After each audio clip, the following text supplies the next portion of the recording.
Hey guys, it's Delora Dabbles here, and welcome to day 16 of Ethany's 31 Days of Tarot. I am not going to do a collage of my card of the year. Instead, I want to talk about how this past year, everything that I have needed has come to me. Just like by magic. Hold on a second, my cat. Third time is whenever I say no more, my poor cat. I say my poor cat because I had to put him in timeout. He's locked in the bedroom. He's not very happy. He might start wailing. You might hear that, but he actually was playing with my my tarot clothesline. He put a tooth through my Gnosis card. Hold on, let me show you. Look, there's a little tooth mark. Oh, you can't even see it on camera because it's not that bad, but it's like, ah. Why did you do that to me, Fred? Oh. So anyway, Fred's my mischievous cat. So anyway, I'm not going to do the collage of my card of the year. In fact, I'm going to talk about how in this past year, what I have needed has come to me, and with little to no effort on my part, and did not break my bank when I needed to purchase it. So I really do consider thrift stores, secondhand bookstores, Goodwills, like mom and pop metaphysical stores that have especially the glass cases, like Magic Cauldron has it in a glass case, but any of their used book sections in a metaphysical store, their secondhand book sections, their secondhand tarot deck sections, anything like that. And even sometimes Magic Cauldron itself and the stuff that they just get in randomly in stock. Those to me, it's like modern day foraging. And I swear, whenever I put an intention into the universe, I get it. And sometimes it's not even oh, I want this thing here, so I look for it and I go to all my little shops and look for this thing. No, it's a thought usually that's oh, well, that looks cool. Huh, I'm not paying that much for it though. Moving on. Then I find it in a secondhand store for an affordable price. And that's the universe giving me the, hey, I know you like this, here you go. Or, actually, you need this, you just don't know it yet, so I'm going to give it to you. And that's how I feel a lot of things have happened. The more I get into my witchy practice in general, the more and more it happens. And it's crazy because I knew whenever I visited my mom this month, well, I visited my whole family, but specifically my mom gave me a bunch of stuff. I did not realize all of the books that she had because she kept quite a few of her witchcraft books away from us. And some of them are things that I need. I don't know yet. I haven't gone through the witchcraft books. I'm definitely more into studying the Thoth and other things like that, and the tarot and divination tools, than I am in actual spell crafting right now. But some of these are whoa. I've read through some of them and I'm well, this one's dangerous because it wants me to swallow poisonous things. And then it's but this one is right? So once I read through those, I might talk about them a little bit because I do like to do book reviews and such. But moving on, she also had non-witchy related. I came across Soren Kierkegaard on one of my late internet searches. She has 2 books by him. And they're kind of older, so they're older translations. I didn't even put into the universe that I was interested in him. I just watched a video and was oh, Kierkegaard, I might need to look into him.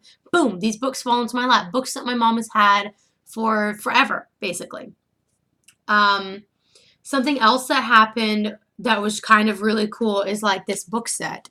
And it's not really a book set, it's a series by Aquarian Press. I bought this first one at Half Price Books. And I really liked it. I really enjoyed it.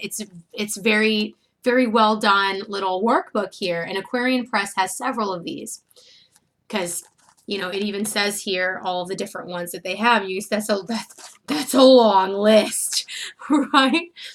Well, my mom, all these years, had the palmistry workbook.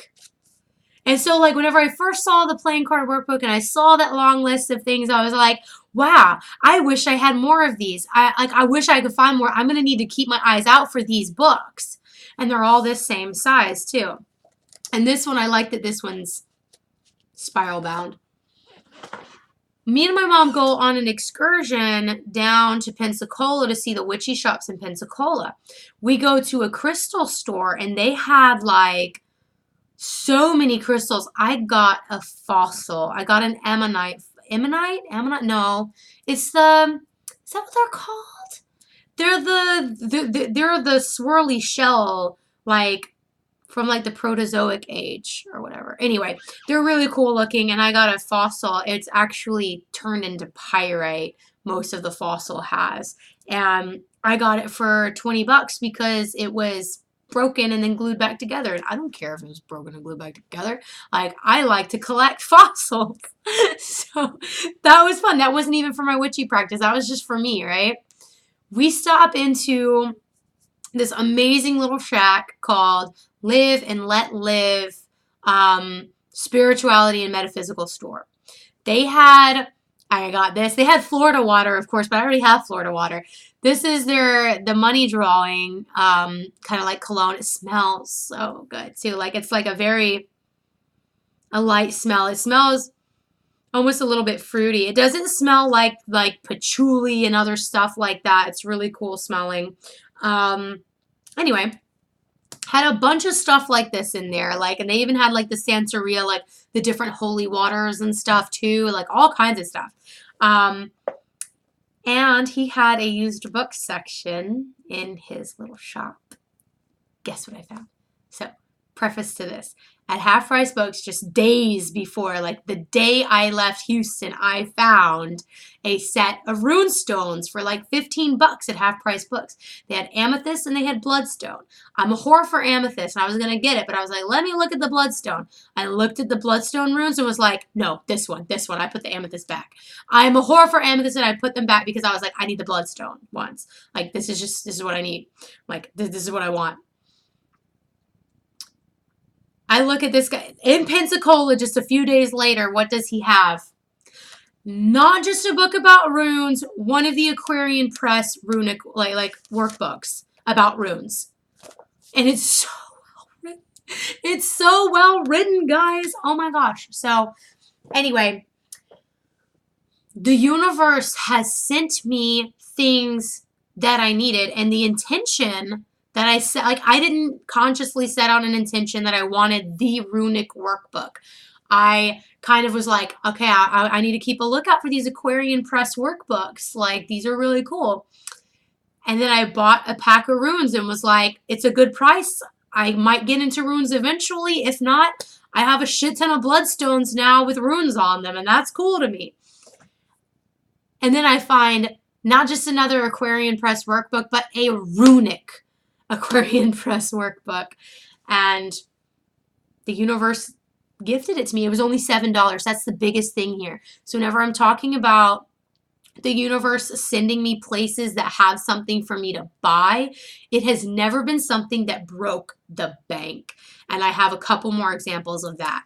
So I have, the medicine cards. I haven't really worked with these, unfortunately, because I'm really dedicating a lot of my time to Thoth study. But my metaphysical store had the first edition of these in the little bitty box. They were $150. But I looked through them and I was so drawn to, and like I have made like a resolution of wanting to get more into, what do you call it? Oracle cards and all of that I was like, okay, I want to get more into Oracle cards. And then I find those and I'm like, I want those. Like, oh, nothing else will do. Like, whenever you kind of see something and you latch onto it.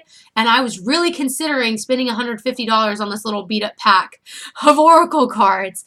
And I didn't need to, because probably like a couple weeks later, they had the big ones the newer edition, which actually came with like more cards in it. They added things to it, and they added blank cards as well. And it came with a book. So it was all in a box set, right? And I paid $40 for the whole shebang, as opposed to $150 for something that didn't even come with a book, right? But if I had been more patient, Half Price Books stocked this another like week and a half, 2 weeks later. I found these in Half Price Books, same box set, different cover, so probably a different printing of the same box set. The same book, same cards inside, right? For 12, or was it 15? Something like that. If I had been even more patient, I would have gotten an even better deal on it. But, you know, the $40 didn't break my bank, though. It was no skin off my teeth to spend the $40. So maybe it was the universe also telling me, hey, maybe if you want to save money, be a little bit more patient next time. You know, it's kind of like a test. Like, are you gonna spend all that money and get it now, or are you gonna be patient and wait? Right? So sometimes you might want to wait. And that was kind of an interesting lesson that this particular purchase taught me. Something else that was really cool, super recent. This was this week. This was today, actually. Gosh, I can't wait to show you guys. Okay, so I got the Gil Tarot on Thursday. I've been on a hunt for Thoth-based tarot decks, and I'm actually done searching. I have all of the ones that I want. And I've already trimmed this one. I haven't edged it. I don't know if I want to edge it. But I did trim it. It's mine. I've made it mine. I've cleansed it. You know, I'm studying it and everything. And I'm just really enjoying it. I was really curious specifically about this one. And I go into Half Price Books today with my friend Dennis. And Half Price Books had this. The out-of-print additional guidebook. Had it in the shelf for $50. So I was like, let me look this up on Amazon, because I didn't even know. I didn't even know about this. I didn't even know about this book. So I looked it up on Amazon. They were selling for $75 on Amazon. And I was like, what? But there was an ebook for $3. So I purchased the ebook right then and there. It was like, if it's a choice between 50 and 3, I'm going with the 3. I told Dennis, I was like, although I like a good hardback, I like a good copy, right? We go to the cauldron afterwards, the magic cauldron afterwards. I'm looking through their shelves, and what do I see on their shelf? This. No sticker on it saying that it's more than what it is. I got it for $12. They might not have known what they had. Someone might have put it somewhere, you know, that they shouldn't have. Doesn't matter. I got it for $12, and like, how? Fucking how? Like, that's the kind of thing that I'm talking about. The $50 one, I wasn't about to spend $50 on a guidebook, you know, and like, I'm really trying to conserve money right now just because, you know, it's one of my resolutions and it's January, so I'm actually still sticking to resolutions. In February, I'll be right back at just pissing money away. Just give it some time. So I was like, no, I'm not going to do that. That's $50. He's like, that's silly. Oh, I can't justify that with my budget, you know, and I'm trying to like save money so that I can get a moped. I want a Vespa scooter. So if I buy less tarot stuff, I can maybe save up for a motorcycle license and then save up for the down payment on a Vespa scooter. And like, you know, it's a process. It's a process that involves saving money. And then I turn around. I was patient, kind of like the medicine cards. I was patient. I didn't buy the book. And then I find it for $12 at the cauldron. Tell me that wasn't clandestine. I didn't set an intention, but by buying the Gil Tarot, I set the intention that I was interested in this because I got it. I acquired it. So then the universe sent me this to go with it.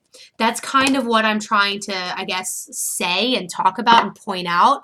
And like, I really want to point out the fact that none of these things had to break my bank. Like, you know, the Runic workbook, I got for $7.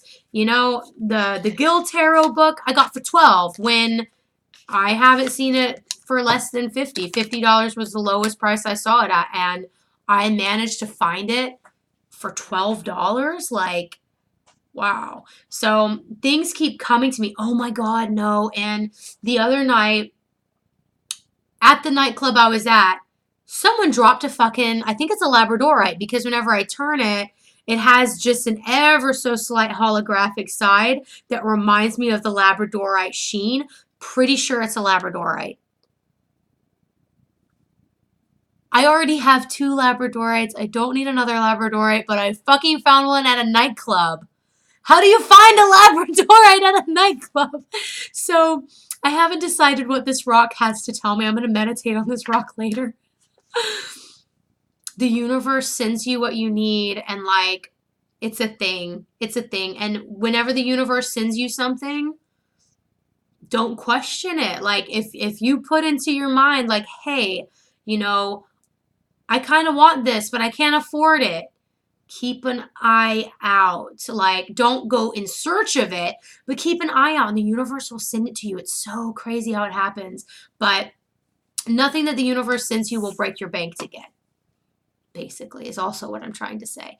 So, yeah, just wanted to share those amazing moments with you guys and talk about that a little bit. And so until tomorrow, and tomorrow is, yeah, I can do that one. I'm not going to change the topic tomorrow. So tomorrow we'll be right on track with Ethany's day 17 prompt. So see you then. Happy dabbling, and bye-bye.